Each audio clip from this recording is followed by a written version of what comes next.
This is the Development Review Board meeting for September 6th, 2022. We will go over the items in the agenda in the order that they appear.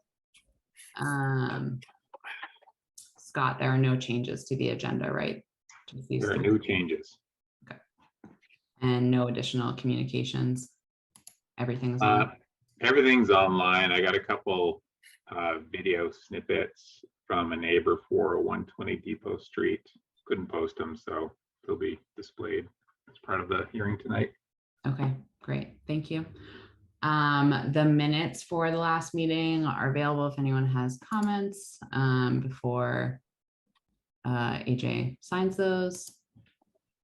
And with that, we'll get into our first item, which is 505 Lake Street.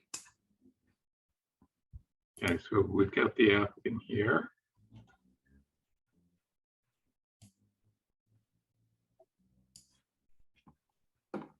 So Jack Milbank and Michael Koch. Is anyone else speaking to this item?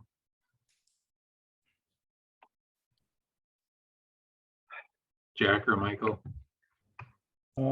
I think as far as we know, we're the only ones here for the sale. Okay. Okay. We will swear you in then. So Jack and Michael, do you swear to tell the whole truth and nothing but the truth under pain and penalty of perjury? I do.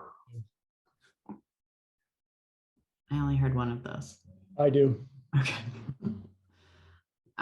Do you want to give a brief overview of the project for the board? Yeah, I'd be happy to. I'll let Jack perhaps talk a little bit more, pardon me, about the history of the sailing center on the waterfront. And but I just wanted to give you an overview of where this is and what the project entails. So if you're, pardon me, driving down College Street towards the lake and you make a right onto Lake Street and you drive north past the Moran plant and past the skate park, on your left is the somewhat recently constructed Lake Champlain Community Sailing Center. And our project proposes some waterfront improvements, which will facilitate safety of boaters, especially those who are still learning, as well as expand outdoor educational opportunities, and also provide general lake access for all to the water.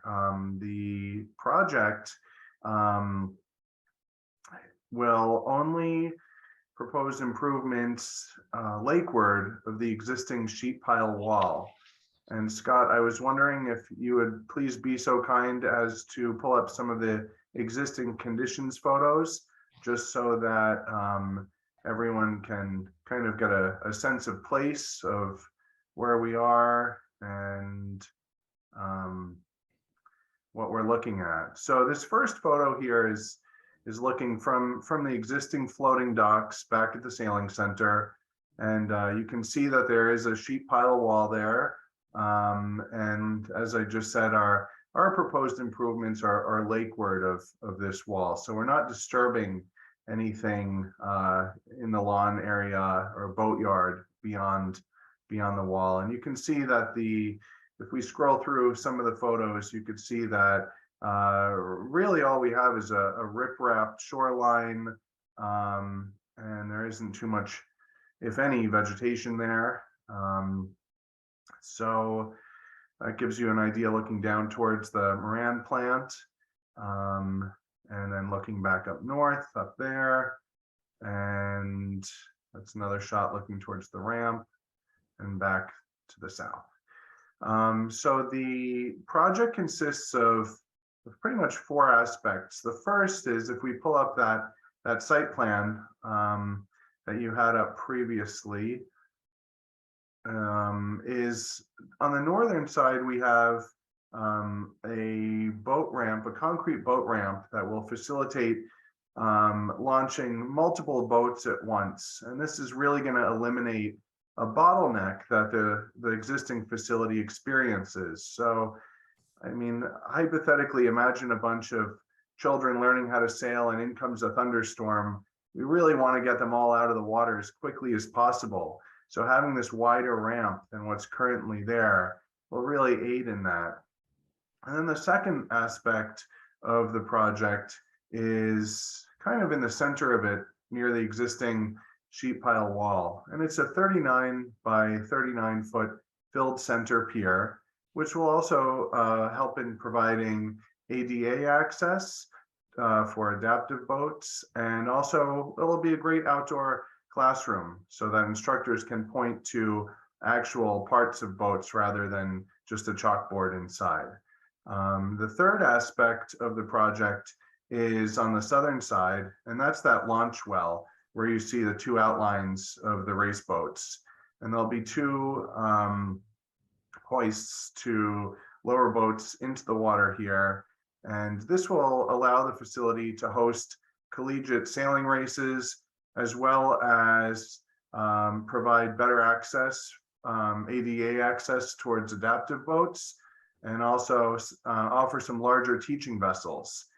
And then the fourth aspect is back towards the north. It's a wave attenuator, and that's on the northern side of the ramp. It's basically a sheet pile wall with a capping on it, and that'll prevent a lot of waves from interfering with docking procedures and pulling the boats out of the ramp.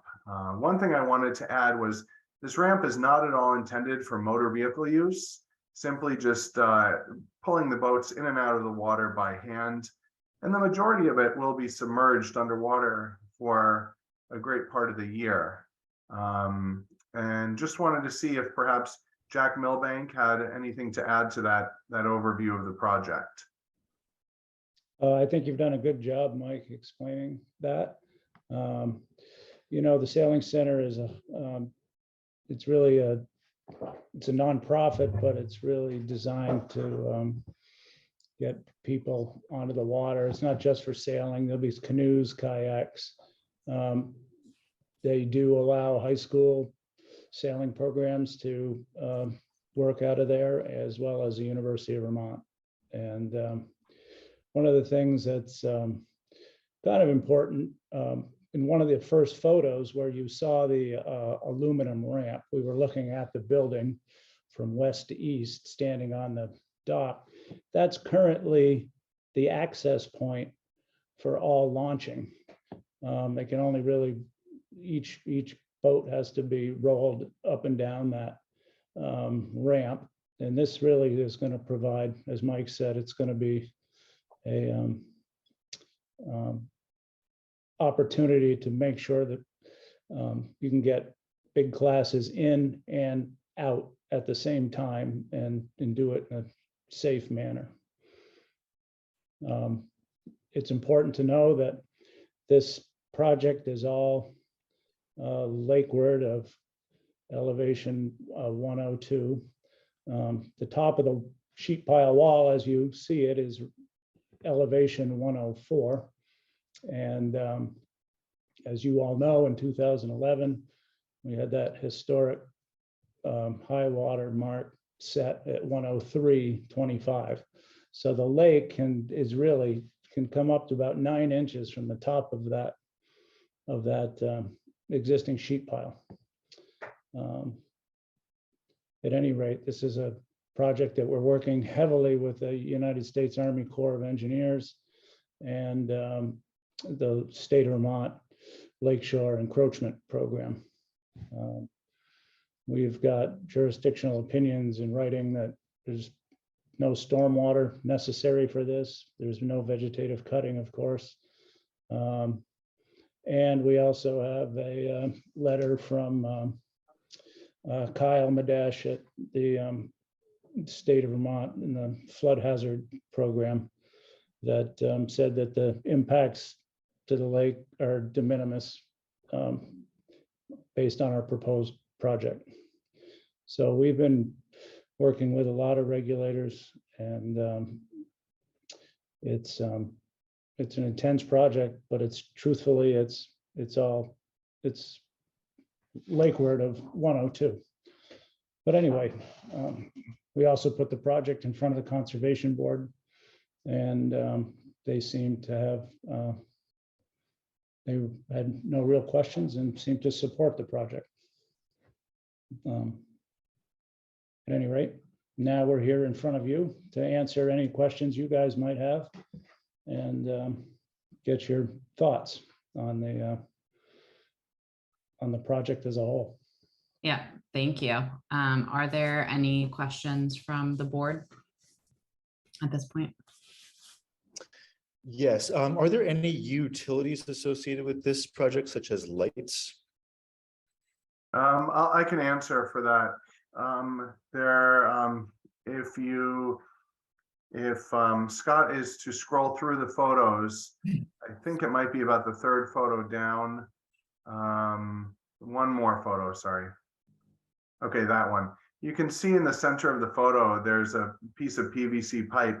So there is electrical connection required for the hoists, but the utilities have already been run underground and installed to that point that you could see in the center of the photograph.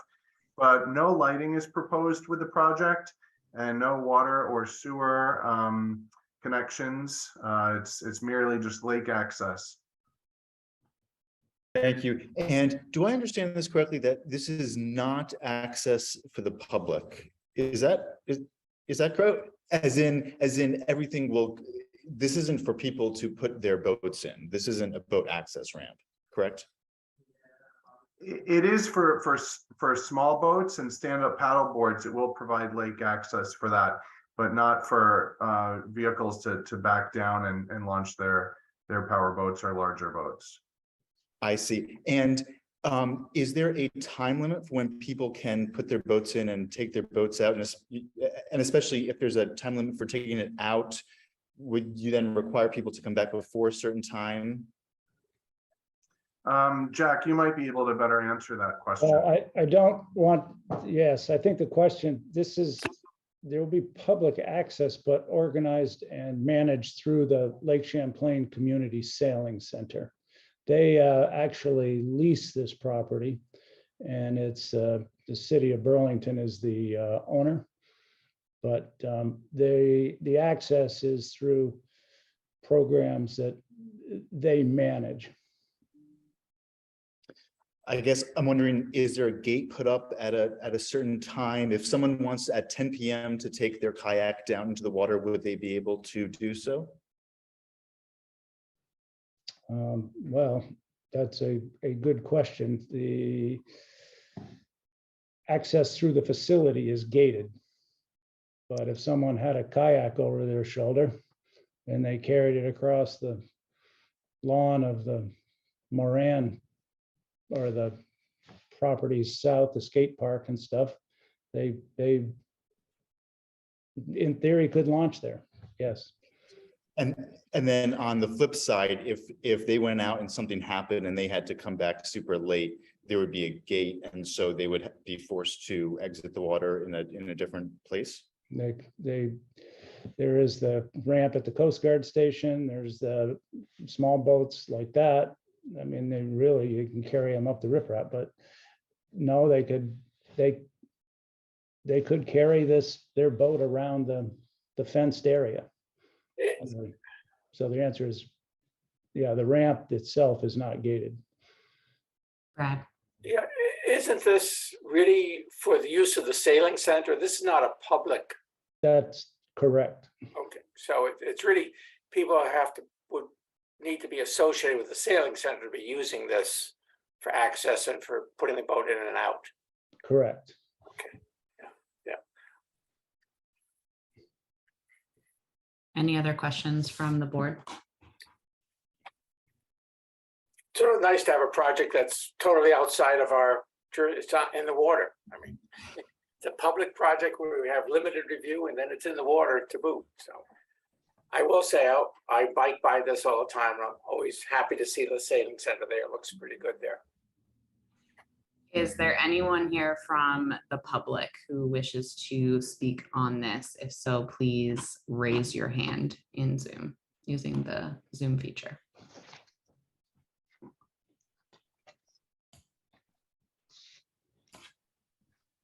Okay. Sorry, See- I was muted. Just the two applicants, Caitlin. Yeah. We will close the public hearing on this item then, and most likely will deliberate today. The next item on the agenda is 120 Depot Street.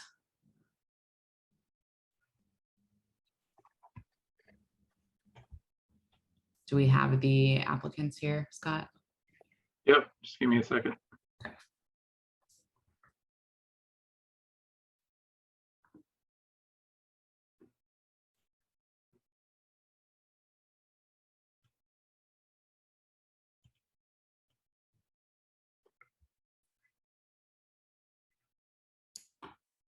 So Steve, you can talk. Is there anyone else with you on the applicant team? No, just me. I think there are some neighbors too, Caitlin. Should we swear them in now? Sure, if you'd like to speak on this matter, raise your hand and we can get you sworn in. All right, so we have Bill Pearson and Sharon Busher raising their hands. Okay, while Scott is enabling you all to speak, we'll swear you in. You swear to tell the whole truth and nothing but the truth under pain and penalty of perjury. I do. Steve? Yes. Steve, do you want to give us an overview and any reactions that you have to the staff report as well, since there are some comments in there? Sure.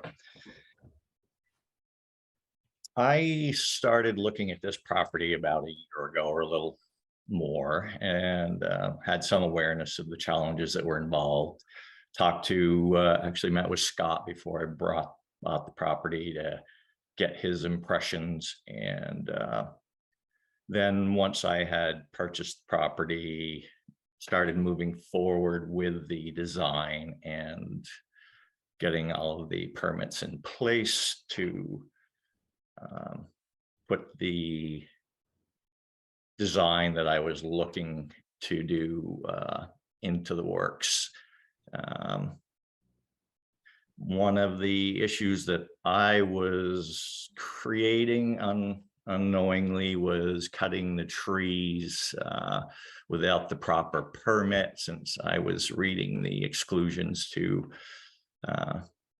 say that a lot less than 3/4 of an acre with a single family home on it would be exempt from that. But that turns out to have been a bad interpretation, and ultimately Scott let me know that. So that's why it is part of the discussion this evening. The design that you see before you is more or less what I showed to Scott to get his impressions. Certainly he did not make any commitments, but he did indicate that he thought that it was an appropriate style to bring before you folks, and that's what we proceeded with.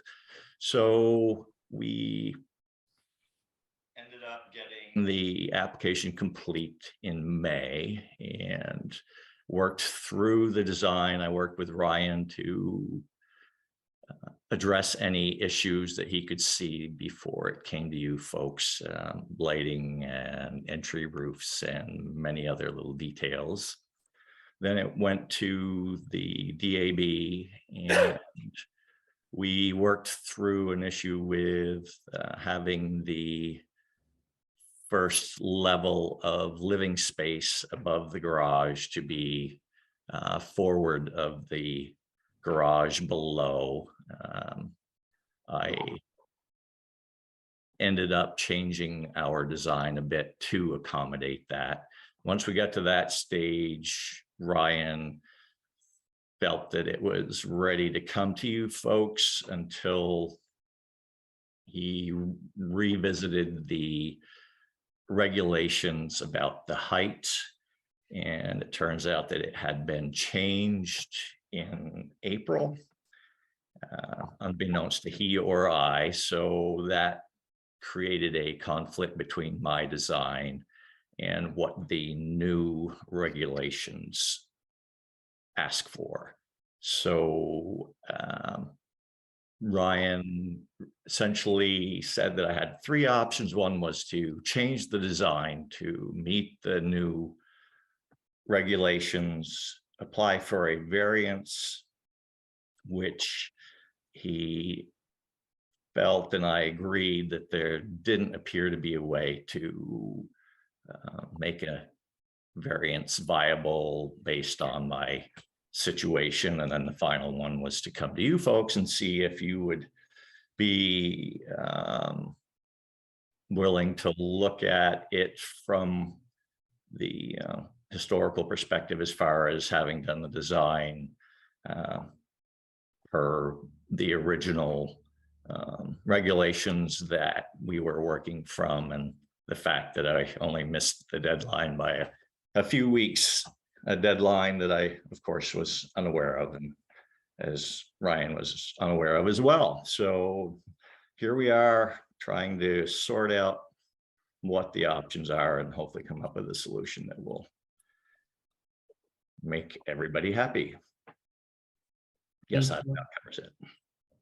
Before I take questions from the board, Scott, Ryan, maybe could you give us your perspective on the changes in the requirements for the height? Yeah, happy to. Yeah, the applicant submitted it was a complete application after the current height regulations were in effect, so it's subject to the current height regulations. So that's going to have to apply, unfortunately. Well, that has to apply. So he did go through the DAB and he worked through certain design aspects, which the DAB focuses on in Article 6 with the design standards. And that the big draw there was the positioning of the living space in relation to the garage. We've seen it before in some previous applications in front of you, where the living space has to be forward of the garage, and Steve has altered the plans to meet that. But further review, and that's only a portion of the review, but with a heavier review occurred in preparation for the DRB, and that's where the height issue came to light for me. And my colleagues had informed me that I was looking at the previous zoning ordinance, and that's my mistake, obviously. But unfortunately, the current zoning ordinance does require that 50-foot distance back from the front line, where it abuts a street, there can't be any height excess of 35 feet. Almost the entire building has a whole elevation of about 62 feet. So it does exceed that, and I can't imagine any way around that. Thank you. Any questions from the board before we take public comment? Caitlin, just a quick clarification on the height. So there's two ways to measure height that are articulated in Article 5. One is just along the front facade of the building from the street or sidewalk, and the other is the average finished grade all the way around. And that was changed. I don't remember the exact date, so we'll just say recently, before this application was filed. So it used to be that within 10 feet of the street or sidewalk, you just measured the front. And beyond that, you measured the average finished grade. The current standard switched that 10 feet to 50 feet. So that had the effect of changing height measurement on this property from all the way around average grade to just on the front. So that those two methodologies yield different results. But the short answer is we're just measuring along the front for this because it's within 50 feet. Well, what set of changes was that wrapped up in? What was it trying to achieve? I just have curiosity. It was a general cleanup to some of the dimensional standards we had a pretty, I'll say, wide open and loose standard for height beyond 10 feet. And it literally came down to measuring the high point and the low point and taking the average and calling that the height. And there were some, well, I'll say there were some abuses to using that. It was just, it was too wide open in interpretation. So that was tightened up to take the average finished grade in increments all the way around the building, even when it is the average grade all the way around. Okay. It was just tightening up, Caitlin, and it had the effect of switching from 10 to 50 feet here. Okay. Any other questions from the board? I have a question. So this is a unique placement because we've got frontage on two streets, right? Depot Street and North Avenue, is that right? No, it's just Depot Street. Just Depot Street, that's what we're considering, okay. That answers my question, because I was thinking if we were looking at it from a different angle. Brad? Yeah, I got a couple questions. One is for the applicant. Is the reason for setting the 2 floors of the house so high up is for views? Is that you don't get a lake view unless you do that? That was absolutely part of the process. I wanted to create a somewhat unique design, if you would, and it frankly is based off from a design that the previous owners had come up with through Smith Buckley, and so I based on that, I wanted to have it high enough for solar and to also obviously improve the view. You do get a view, like from the terrace on top of the garage. You do have a view from there, don't you? There is some view there. Obviously, it's very different than it would be with the design you're seeing here. The other thing is sort of a comment.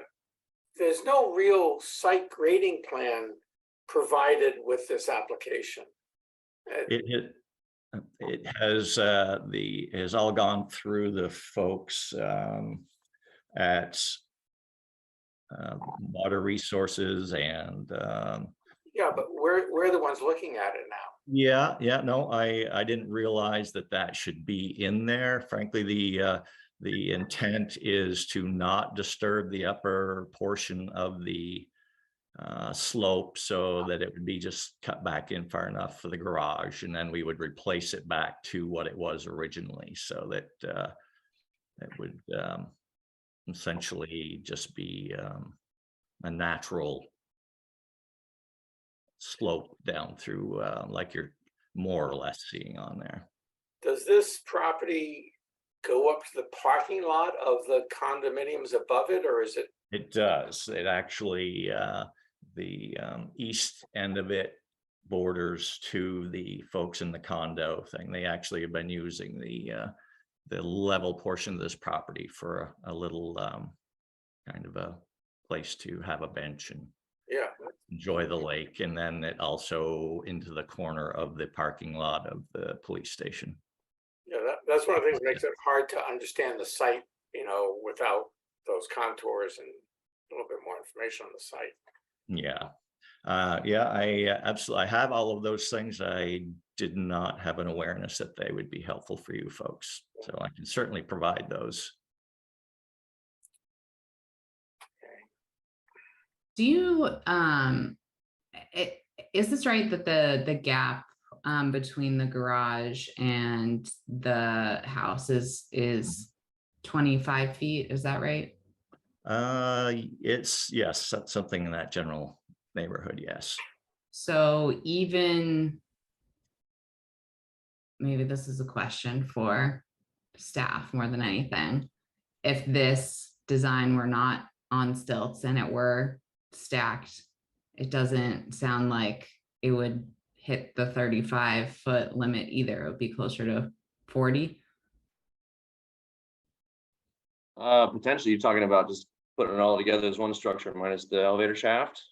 Yeah, I'm trying to figure, like, the rules seem to have made this lot unbuildable for a single family home, as my interpretation of that.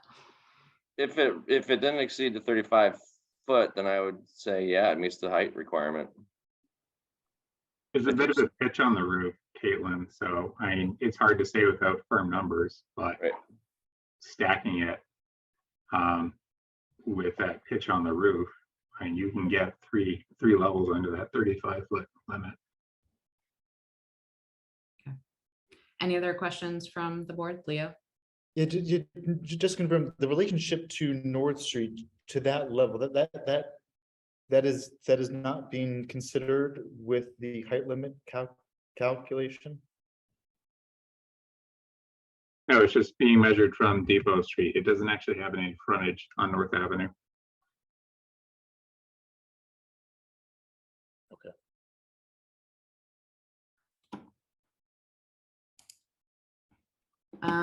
Okay, we'll open it up to the public.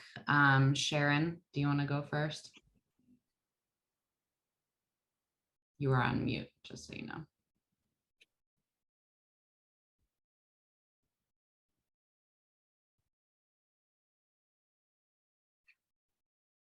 Sharon, are you there? Yes, I am. I thought I was unmuted, but then Scott put up the little thing to unmute me. Yes, I am. Thank you so much. I had two concerns. The height is a fact. I have no insight as to how to modify it without modifying the design, so I'm not going to touch that. My issues really have to do with 5.5.3, stormwater and erosion control. And I always get concerned because this says that it needs to go through a process, and yet it hasn't gone through the process. And if you approve it, it says that, you know, that there has to be an affirmative finding before a permit is issued. I find that backwards. I feel like the Development Review Board should know that it is okay. I understand you don't want people to invest money in something. I understand the financial cost, but this balancing act is troubling to me. And especially with a site like this. And I think it's made worse by the clear cutting of trees. And I did read through the application, and some of the stumps were going to remain, but you know, I know the trees provide stability to a steep slope. And I know that once you cut a tree down, there is life to that root system, but after a while, that root system withers. And I think that brings into question the continued stability of the slope. So I haven't heard anybody talk about that, and I didn't see that truly addressed with the fact that the finding for today with roots that are still viable, even though the trees are gone, is one scenario. But I think over time, someone should at least get somebody who knows what they're talking about. I'm just raising the question to know if, as those roots deteriorate, if that will cause erosion, further erosion and problems with that steep slope. So safety is really some of the issues that really brought me tonight to want to speak to this development. And I have some safety concerns, so thank you. Thank you, Sharon. Just point of comment that the DRB does not have under our authority to review the, you know, erosion. It is part of our standard conditions, but that's not our area of expertise, which is why we don't consider it. Just wanted to address that point, but appreciate your comments and concerns. Bill, do you want to take a moment to make your comments? You are on mute.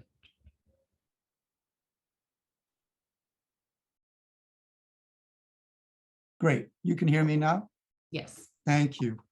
Before I start, I would like to say that my neighbor, Tony Gillespie, had tried to register also to speak, and he raised his hand in Zoom and was unable to get your attention, I guess. Is it possible to swear him in now? We can do him and Sally Edith after if you want to make your comments now. Super, thank you. Okay. My first point is about stormwater. I think the board is aware that in 2020, the city built a new storm drain, which runs from North Avenue down to Depot Street. And there's a large concrete structure on the east side of Depot Street where that storm drain lets out. When we have thunderstorms, there's a great deal of water that comes down through there, and it runs down Depot Street. It runs in a swale on the east side of Depot Street. During thunderstorms, that swale is full to the brim. And I see in the plans for the proposed building that there would be a driveway from Depot Street to the garage. And I'm worried that that driveway would disturb the flow, the city's planned flow of stormwater. Thank you. And can you provide your mailing address for staff? Yes, I live at 33 North Avenue. I'm in Unit 1 in that condo building. Thank you. Scott, are you trying to? I had sent a couple of videos to Scott. All right, so yeah, that's what I was just saying. All right, Oh, I'll do a quick share screen.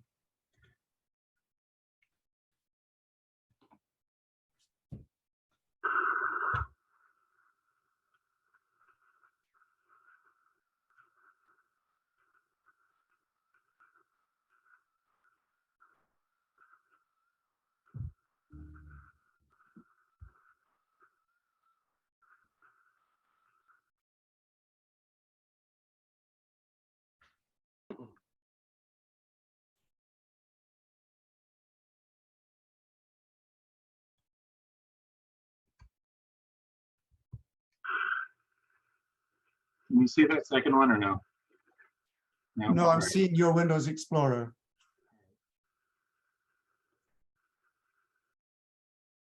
Different file. Just give me a second.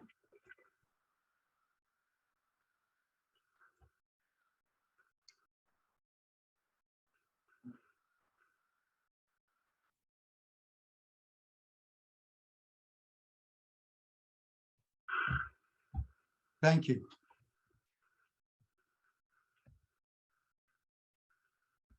Can you say where this is in relationship to the property? That shows the frontage of the property right now. Okay. And then you're looking up Depot Street towards the source of the water. And now again, you're looking at the frontage of the property. Thank you. That's what I wanted the board to see. Thank you. So it sounded like Mr. Gillespie. Scott, could you promote him? I see him and I see Sally Edith as well. Yeah, once you promote them, then I'll swear them both in and we'll go one by one.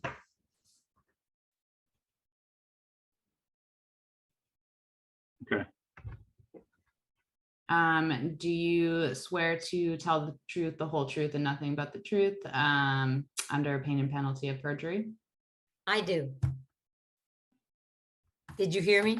Yes, I did, Sally. Okay, thank you. And then Mr. Gillespie, I missed your first name. Tony.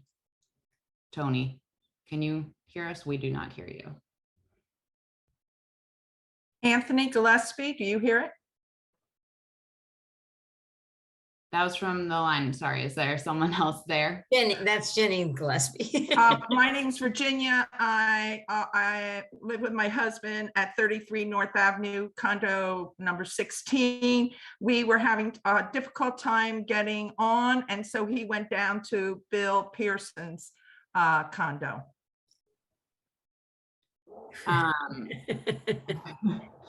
Do you want, should we promote Bill again, or should we wait for him to come back on this line? Why don't you take care of Sally, and then we'll go to Bill, or I can also speak on behalf of my husband and I. Sounds good. Sally, do you want to share your comments? Sure. My biggest concern is Depot Street and the traffic that goes down Depot Street. I walk there at least 3 times a week. And people go down, mostly young people, go down on their bikes very fast. They could not stop if a car was backing out of a garage down there. They would not stop.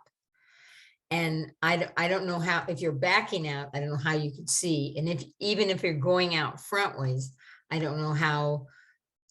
I mean, it might take a while. I mean, there's a fair amount of traffic on Depot Street, and mothers come up with strollers and bikes go down there like 90 miles an hour. I mean, it's really kind of scary sometimes, even walking down. But that's my biggest concern, and I wanted to voice it. I don't have pictures, but I hadn't thought of that. But it's kind of scary how fast people go down there, and they just would not stop. So I mean, it would be all on whoever is backing out or coming out with a car. And I personally am concerned about the traffic on Depot Street. So. We get your mailing address, Sally? Yes, it's 33 North Avenue, and I'm in apartment 7. Okay, thank you. Thank you. Thank you for hearing me. Thanks. Do we have Tony now? I don't know who you have, but I'm Ginny Gillespie, Virginia Gillespie at 33 North Avenue. And I'll speak on behalf of Tony and I. We're in unit number 16. Before that, because I think we missed swearing you in. Do you swear to Okay. tell the truth, the whole truth, and nothing but the truth under pain and penalty of perjury? I do. Okay. Go ahead with your comments. Okay. You had spoken about our concern, or shared with us your knowledge of the concern with the stability of the embankment. As Bill showed you, the rushing water, 3 years ago, the north side of our property was totally washed out due to the high rain. So we know that the embankment is very fragile. And with the way that the building is being designed, with the pillars and the pilings, we just want to make sure that this is not going to be a domino effect when they start doing work there and causing problems in front of our condo building down to Depot Street. That is our biggest concern. I know that we had witnessed the Redstone building built also on the apartments being built on a very steep embankment. We witnessed one entire summer with them pounding in the pilings. So we know it's a very involved process in building something on, and we witnessed it being built on a steep embankment.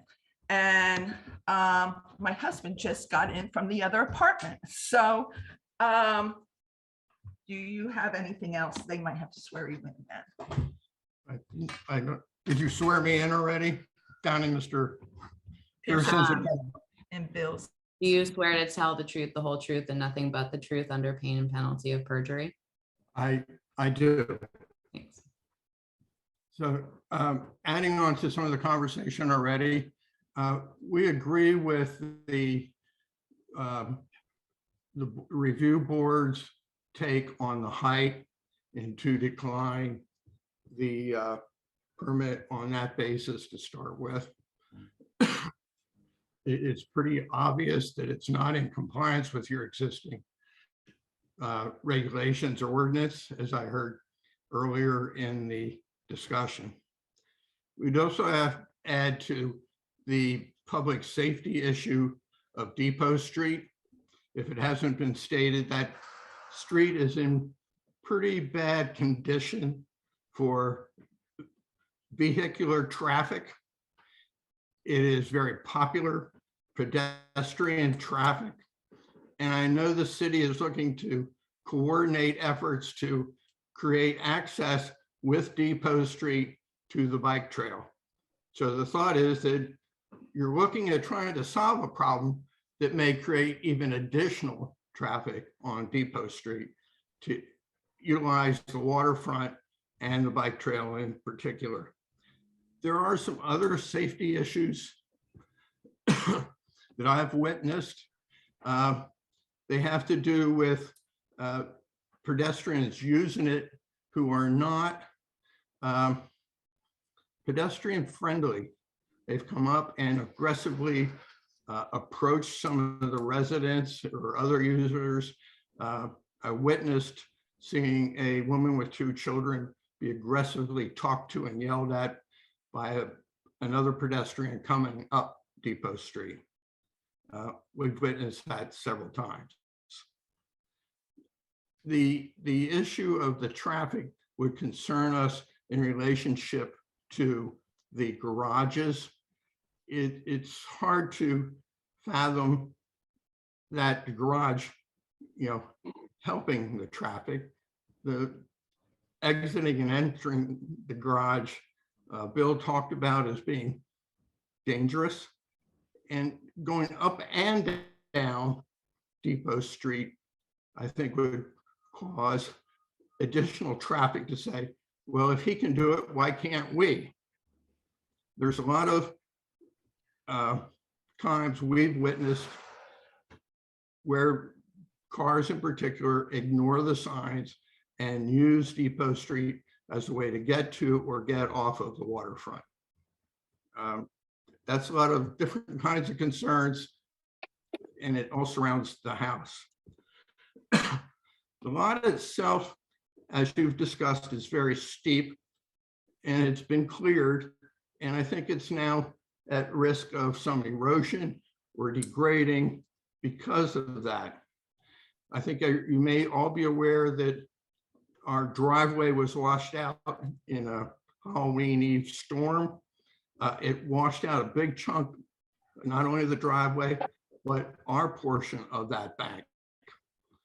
I'm thinking that having this exposure and the building of it, that it needs a lot of attention to make sure that that kind of event doesn't occur again in this whole process. And again, I heard one of the other representatives talk about that too, and we'd certainly concur with the thoughts that are there as well. Thank you. I appreciate the comment. Does the board have any questions for the neighbors before I send it back to Steve to respond to some of that comments if he chooses? Steve, do you have anything to add based on the comments that you heard? You are on mute if you would like to speak.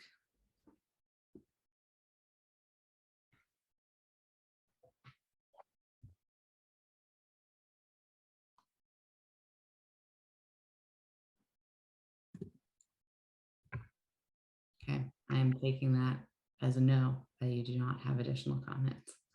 Brad, did you have something? Yeah, I have another question. I would sort of following up on something some of the neighbors said. Looking at there's wing walls on either side of the garage, and they are, at least as represented in the drawing, quite high. And I think that makes it, I think the sight lines trying to come out of that garage are going to be quite difficult. But it's hard to tell how accurate this is without a real site plan, to know what the grading really is over there and how high those walls need to be and how much land do they have on either side. So as it's drawn, I do see it as a problem. And I think the whole thing of a landscape plan is an issue, not having a real landscape plan for what's happening on this thing. And then the other thing I would say is when we've had other steep slopes like this, we've asked for the geotechnical aspect of it, the engineering on that to be part of the application at other times. And we may want to consider that for this one. Did I respond? Yeah, Steve, would you like to respond to any comments? Absolutely, absolutely.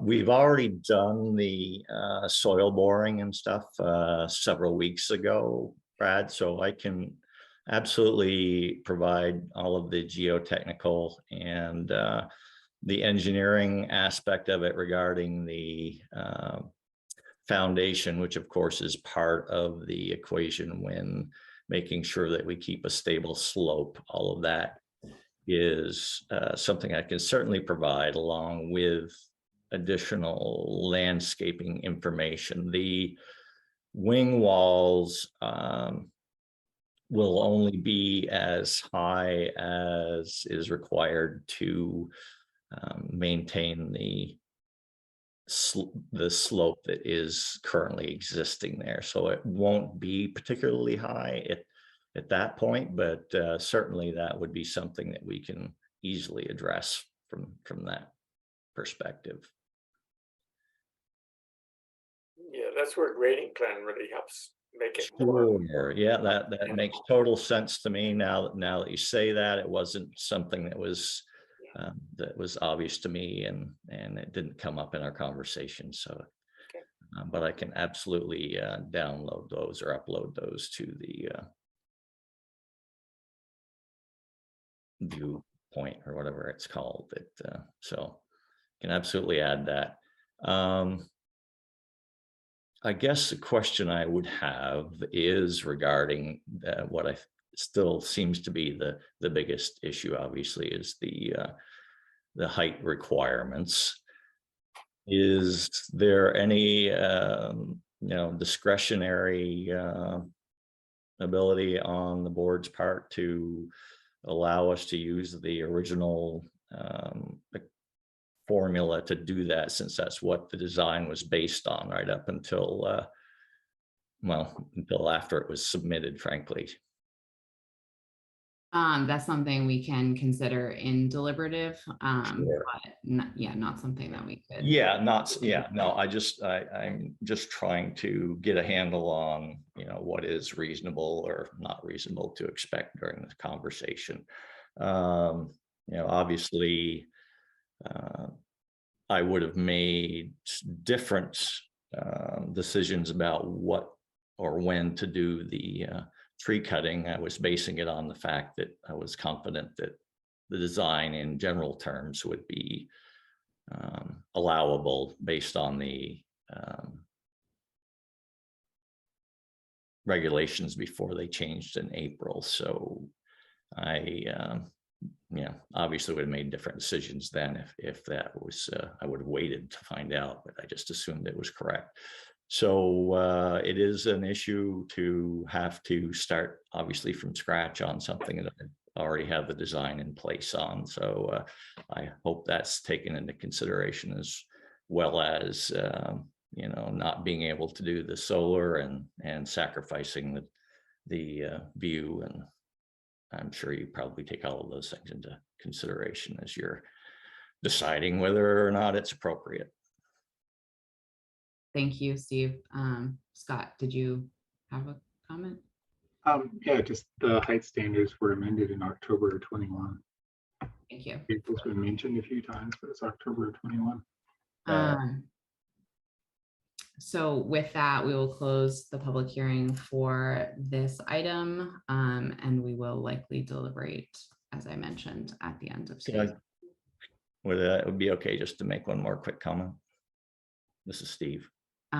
Sure. Okay. I'm sorry. The only reason I threw that out there, Scott, was because that is the date, the April 6, 2022 is when it shows on the thing that shows when it was approved, I guess, is what I was looking at. So, and I'm not sure how I would have, even if it were then, how do they make some sort of notification to folks who have projects in process that things are changing while that's happening? I mean, how would I have known that? I'm just trying to figure that out. Thank you. So now we'll consider the public. Yeah, thank you. Sorry. And we'll move on to the next agenda item, which is a sketch plan review for 52 Institute Road. I do want to say that, and maybe this is true of others, because this is a very large project involving a lot of people, but I am friends with one of the architects. I don't think that would impact my ability to be impartial for any decisions, but I wanted to state that up front. If no one has an issue with that, then we can move into sketch plan.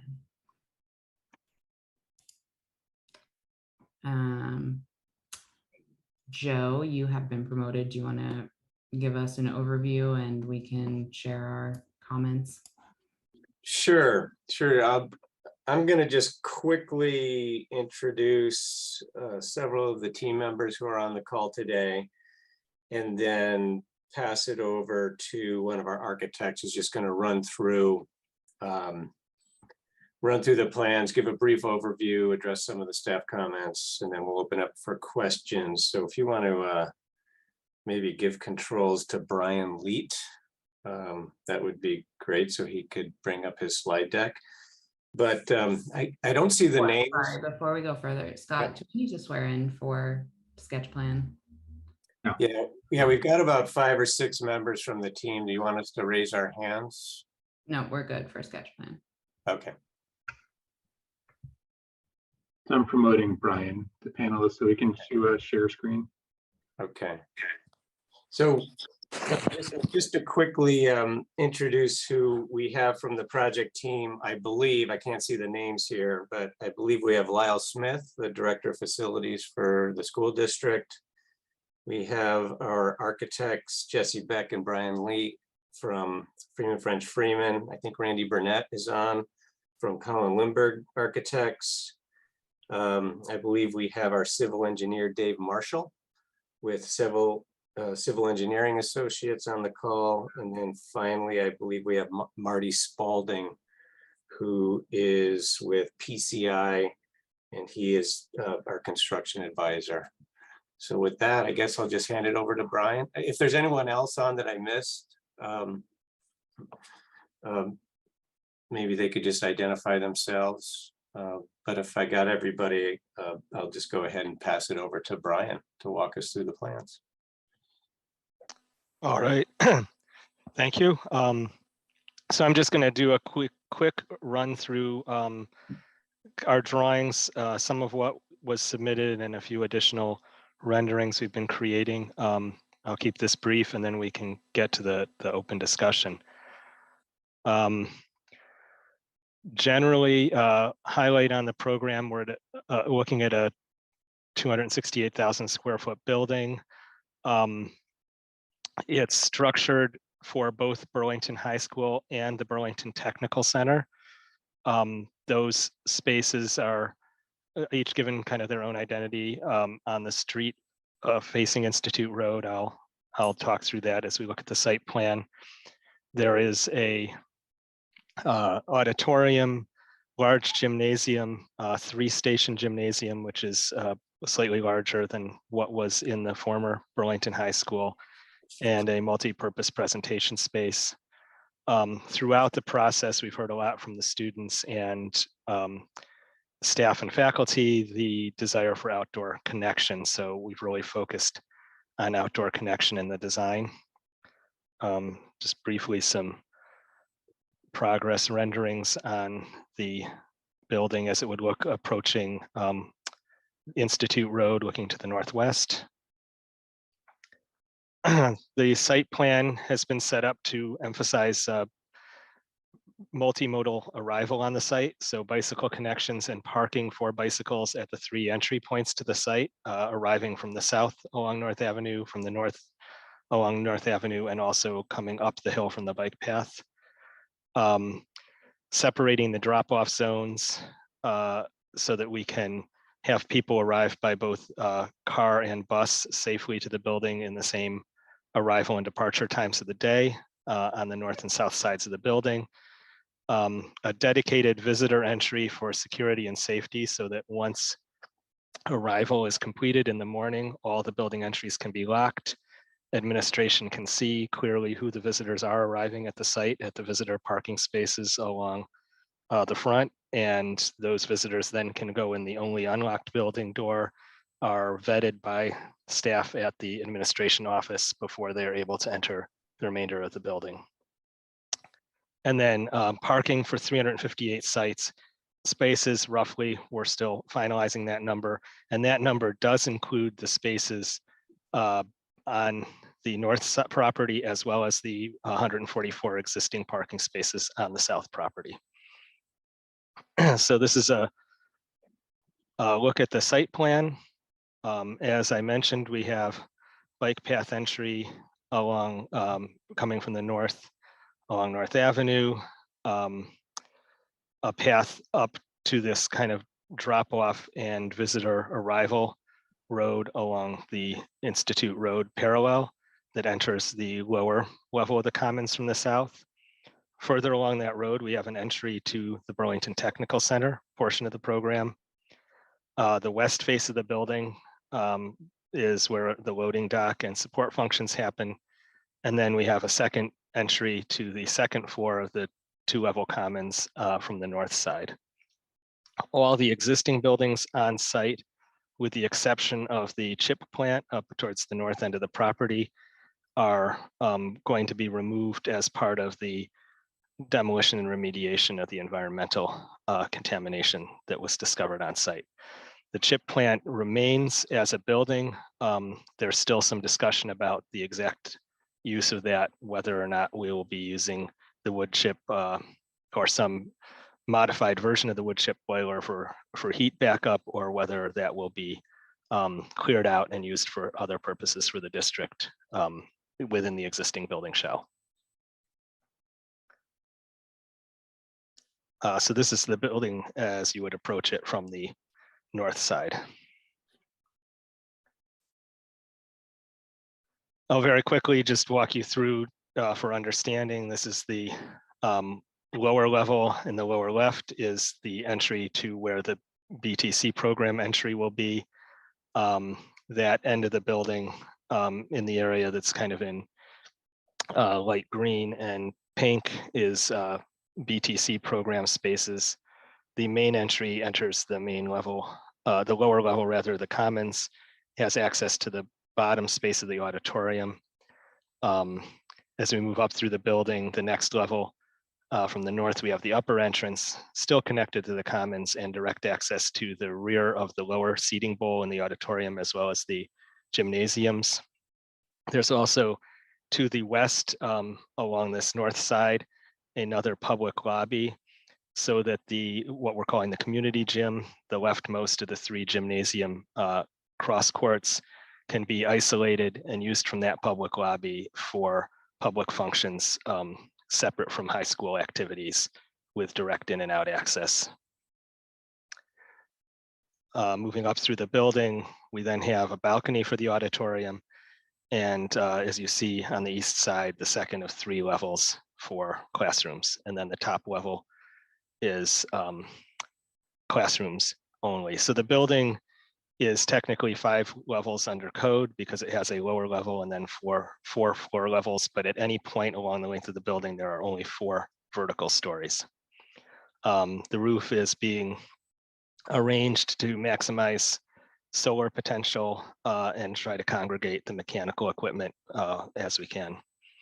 There's also a roof deck potential because of our 4th level on the east end of the building.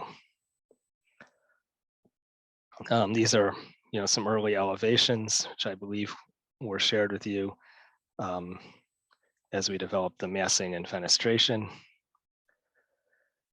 An idea of what it would look like coming into that lowest level from the south and looking up to the 2nd level, and then through glass up to the 3rd level where the what we call the learning commons or library is located.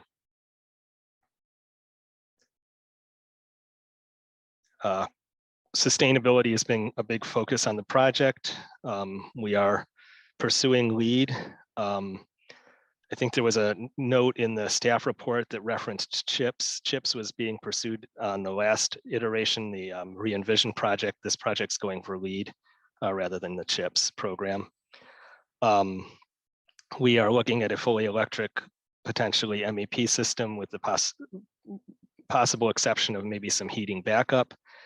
And as you can see here, really looking at ways that we can make the building as environmentally friendly as possible. And then where we are, obviously sketch plan, our goal is to continue to refine this design for a permit application by the end of September. The bond vote on November 8th will determine whether the project moves forward. And with a pass on the bond vote, the remediation and demolition will get underway in the start of 2023, and the site work and construction would begin next summer. And the goal for the district is to move in prior to the 2025 fall academic year. So that's the overview. I can bring up, if we need to, other drawings that were part of the application set. Any questions or comments from the board? Leo? Yes, there was a note about the stormwater needing to go onto another property and then requirement for a easement. Have you looked at that? We have Dave, are you on? Would you like to address that? Yeah, Dave Marshall from Civil Engineering Associates here. In this particular case, the existing conditions actually utilize a common stormwater management facility that is bisected by the line between the school district's property and the park's property to the west. And in this particular case, what you're looking at is a proposed stormwater improvement on the school property that discharges into a seasonal pond. And that pond is split on the two properties. And we're not proposing at this point in time any specific improvements on the park property related to the stormwater system. But there are some recommendations from the Water Resources Division of Public Works in regards to stabilizing the outlet of that particular pond that does continue on to the parks property further to the west, as well as removing some of the debris that currently is on the west side of the pond on parks property, but is obstructing the outlet itself. So regardless of whether there's a school, there are still some recommended improvements. So that typically the school would be working with parks on how to put those into place. And we don't envision anything different with regard to how to make the existing features on the parks property more functional. It would be appropriate to have easements, cross easements, working back and forth between the two parties to enable this particular area to continue to function in an appropriate manner. So we are accelerating those discussions with parks in regards to how to mutually benefit on both ends of that spectrum. There was also a note about how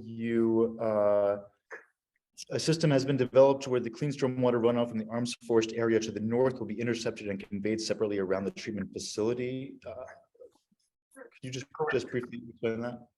So one thing that we try to do in order to minimize the size of the stormwater water quality treatment facilities is to take the clean water, i.e. those drops of water that have not been impacted by pavement surfaces or any other development. So on this particular plan that's on the screen in front of you, in the top right is primarily the Arms Forest area. Thank you very much, the assist there. And it all drains towards the high school. So from both an appropriate defensive approach where we look to protect new improvements by intercepting the surface water that otherwise would run across them, we would be intercepting those clean drops of water. And then rather than overbuilding and overwhelming the specific treatment practices that are being proposed for the project, we actually pipe those clean drops of water past those facilities and then reintroduce them back into where they would normally go anyway. So in this particular case, what was not depicted on the previous plan was some of that bypass piping that would take it past the treatment facility and then discharge it into the pond. So you'd still have peak flow mitigation as part of the stormwater management pond that currently straddles both the school districts as well as the parks properties. But again, as far as the size and the cost of having to deal with an oversized water quality treatment facility, we can avoid that particular scenario with that separate collection system.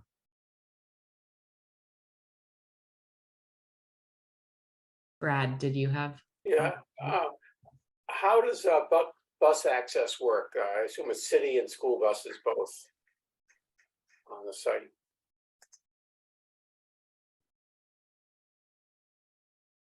Yeah, I can take that. So we have, there are several categories of buses. There are buses that the school district operates directly. Those would enter the site and arrive at one of the two drop-off places based on whatever policy is set for where buses would be dropping off. There are city buses that collect students at the school and then distribute through the city routes. And then there are the city buses that operate along North Avenue and are used by the students. All the students in the district, I believe, have bus passes and do use the regular operating city buses. So the city buses that are the quote unquote normal buses that operate along North Avenue will continue to stop at the North Avenue Institute Road intersection. We're currently proposing to shift the bus stop that is southbound, but south of the intersection to the north of the intersection, so that students who are arriving from the north or departing towards the south do not have an extra crossing of Institute Road at the same time of day that you have heavy traffic for arrival and departure. That adjustment still needs to be reviewed and finalized with the both the Transit Authority and the City Public Works in terms of the impact on the intersection geometry. And then both drop-offs on the south and north side of the building are designed so that they can function for buses that come onto the site. And the expectation it would be that parents would be directed to one and buses would be directed to the other during normal drop-off times. It doesn't look like, it looks like a bus at either location would block traffic at that point. That might be a scale thing. These roadways are all 20 feet wide. So if you had a bus on the curb at any of these locations, you could easily move past it.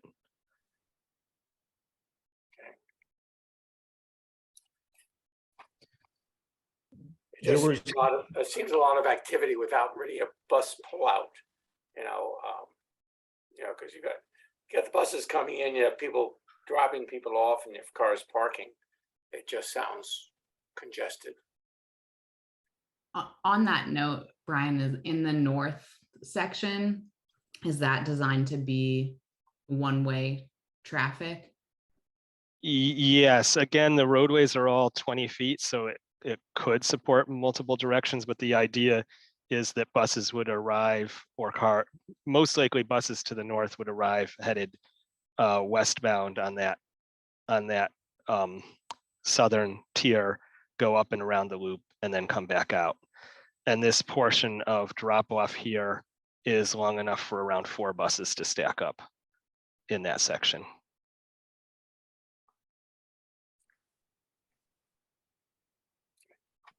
Any other comments from the board? I guess I have one question. Isn't the discussion the technical center, am I misunderstanding that may or may not be part of the project?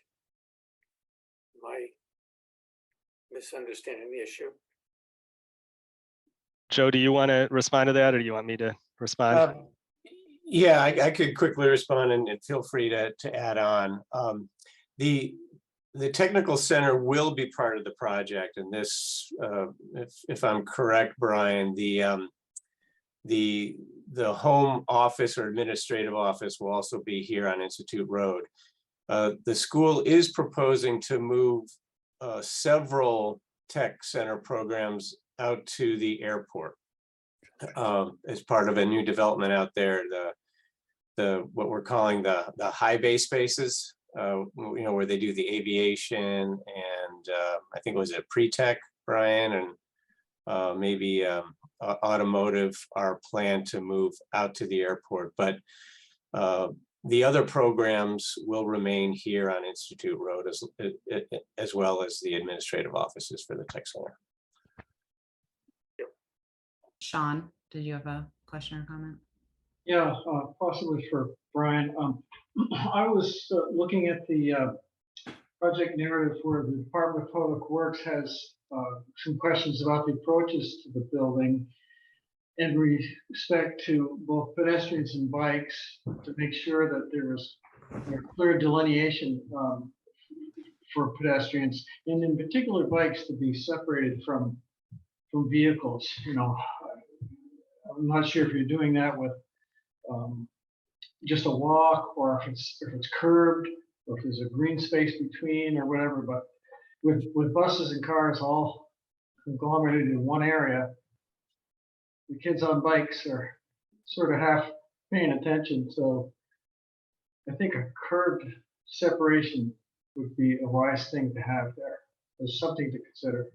Yeah, what we are trying to do, certainly for any cyclists coming from the north, from the new North End residential neighborhoods, we have a curved path that really, as soon as we get past Arms Forest, we want to bring them off the road and onto the property, and they can cycle up, lock their bikes and enter from the north entry.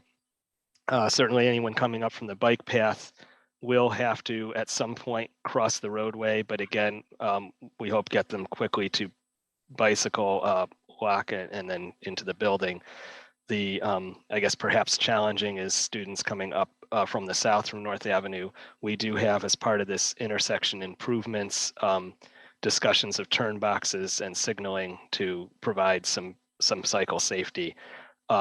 It's not really within the scope of what we're able to do in this project to change the nature of the North Avenue bike lanes, but that would be something the city could consider. Currently, also, I would note that there are on the south side of Institute Road about 11 parking spaces. We are assuming, as part of this project, that in parallel with this project, the city may implement the plan, which, as we understand, is to put bike lanes down both sides of Institute Road, which would eliminate the parking spaces along the south of Institute Road. So as we've looked at parking needs for the site, we're kind of recognizing those changes. With that said, we don't really see Institute Road as a useful bike lane for individuals coming or going from the new building itself. That would be used by people connecting between North Avenue and the bike path through the park. Good, thanks. Speaking of bikes, there was long discussion about how many bike spaces are necessary. And I don't want to override any of that, but given that there's multiple spots where you have planned to put bike parking, I fear that while they may total the required number, that students may prefer to use one area or another. And so and also bike racks, while they may technically hold a certain number of bikes the way people tend to use them, they don't always hold that maximum number. And so I would just encourage you to put as much bike parking in as possible to try to ward off those issues. There was also a discussion in the notes, and I believe I saw it on the plans also, where crosswalks starting from one side of the street do not necessarily connect with the crosswalk on the other side of the street. And I know that's a detail that'll probably get fleshed out, but I would encourage you to do that also.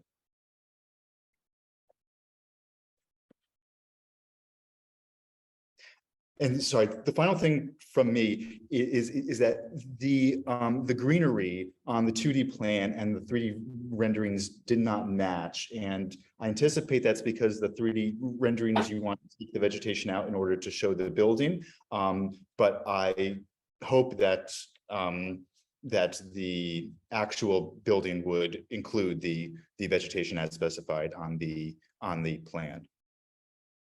Yeah, you're absolutely right about what's going on there in terms of trying to understand the building versus the plan. The landscape plan is the concept in terms of how we would approach vegetation. I would also add that based on our practice and the technical review comments, we are looking at, a variety of, biodiversity.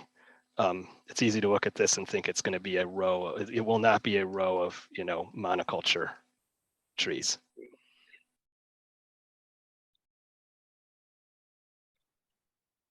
Any other questions or comments from the board?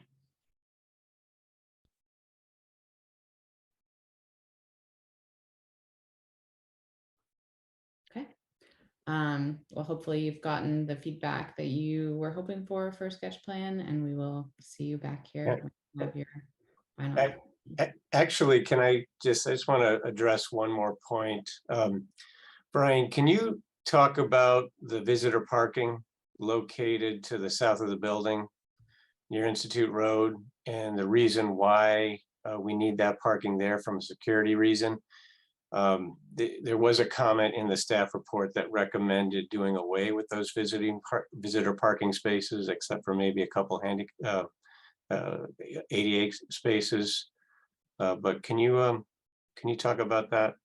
Yeah, absolutely. I think I will expand on what I touched on earlier.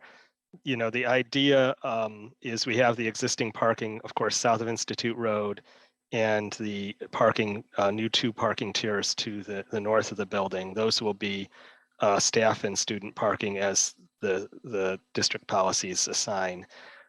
The idea is, nobody who is a regular user of the building would use the parking along the front.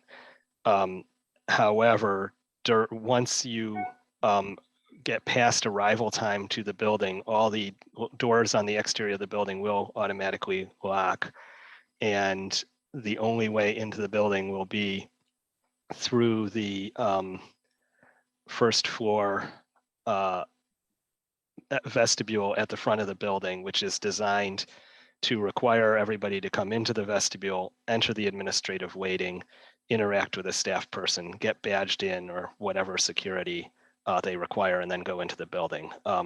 Anybody who is working in the building, any adult who's in the building and unsupervised by a school district staff person has to have been fingerprinted and have a background check. And so the first element of kind of administrative overview and safety is that they can see when visitors are arriving, even as they're approaching the building. And we kind of encourage all visitors to arrive and come to that front door. And of course, that's mostly people from the community who have to either interact with the administration, parents picking up sick kids, parents dropping off kids, and all those sorts of interactions that really just are going to require that front door, that door on Institute Road to be the place that they access. So for that reason, we really do see having some allowance for segregated visitor parking and having it close to that door as pretty essential to how the building operates. Jason, did you have a comment to add to that? I see your hand is raised. Sorry, I'm new to this process. I was just wondering if you were accepting public comment as part of this or not at this point. Do we do public comment? You're on mute. Couldn't have that figured out by now. Yeah, public comment is taken during sketch plan, and I was going to suggest before we close the meeting, see if anyone wants to speak. Thank you. Okay. I just raised my hand because it sounded like Caitlin or we were wrapping things up, and I just didn't want to miss an opportunity. Okay, so if you would like to comment on this project, please raise your hand. It looks like we have Sharon and Jason interested in speaking. Jason, you want to share your comments? Sure, thanks. So I'm Jason Trust. I'm the president of the City Bluffs Homeowners Association right across the street, and got the notice in the mail. Just wanted to thank you for that. I appreciate the heads up about this happening. And I don't while I might be the president of our homeowners association, I don't represent the views of all unit owners. But there has been one concern that kind of continually comes up that I just wanted to bring to everyone's attention. I'm not even sure if this falls under your purview, but if someone can make a note or if we can be put on a list to be contacted at some point, I think we'd greatly appreciate it. And that is just dust control management, construction dust control. Unfortunately, we had a previous construction project when the parking lot on the south side of Institute Road was reconstructed.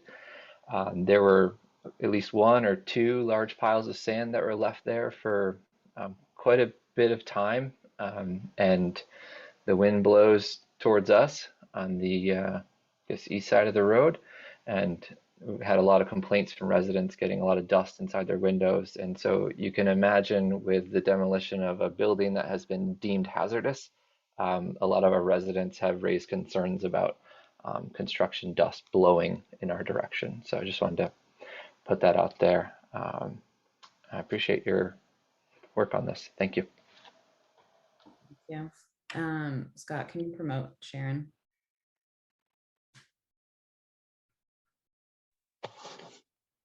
Hi, yes, thank you. So originally, this site was in 2 zones. And so it allowed for more surface parking than is currently allowed. And I spoke during the Planning Commission and the Ordinance Committee of the City Council's discussion about this change. And my concern has to do with, as my understanding from the school department is that the number of spaces are under the 400 maximum as they've stated. But you know, my children went to BHS, and I've been in this community for a while, and they have regional, you know, track meets, etc. And I just haven't ever heard. I've heard that there can be parking waivers, but I've never heard anything formally stated during any of these discussions about what happens for an event like that, and where do people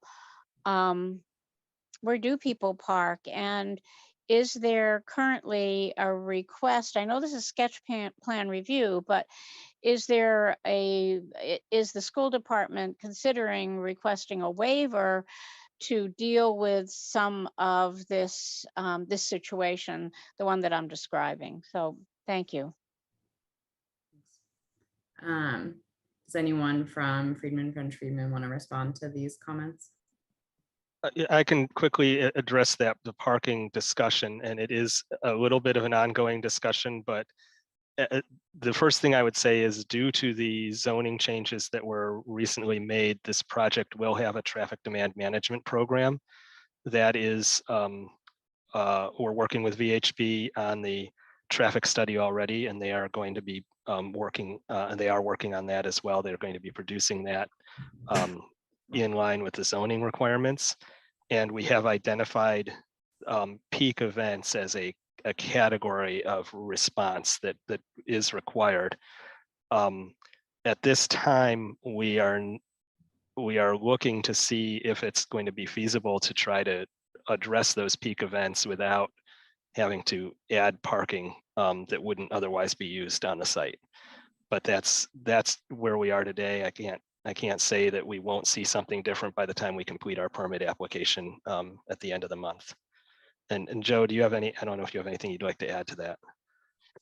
I don't. No, I think you summarized it well. We continue to evaluate it, and we'll address it before we apply.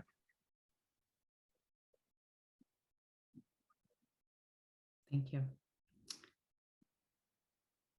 Okay, I think with that, we will close the meeting and move into deliberative.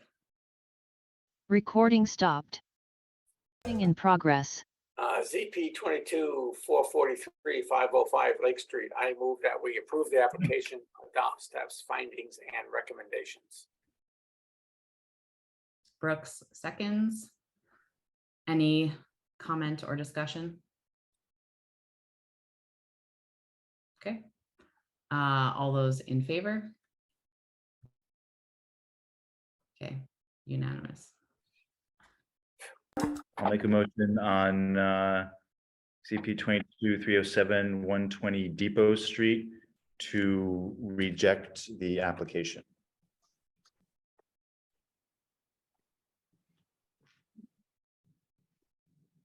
I'll second that. Any discussion? For any clarity, I think it should be denied. And let's change that reject to deny the application. And adopt staff findings. I don't think we are adopting staff findings, are we? They I have think we a- are with the height. They Yeah. have to be issued with the denial, right, Scott? And the findings are, they have some adverse conditions which support the denial. I see. I vote that we. Are you good with that change, Leo? Brad, are you as well? Thank you. Okay. All those in favor of denying the application? Unanimous. That's it. Recording stop.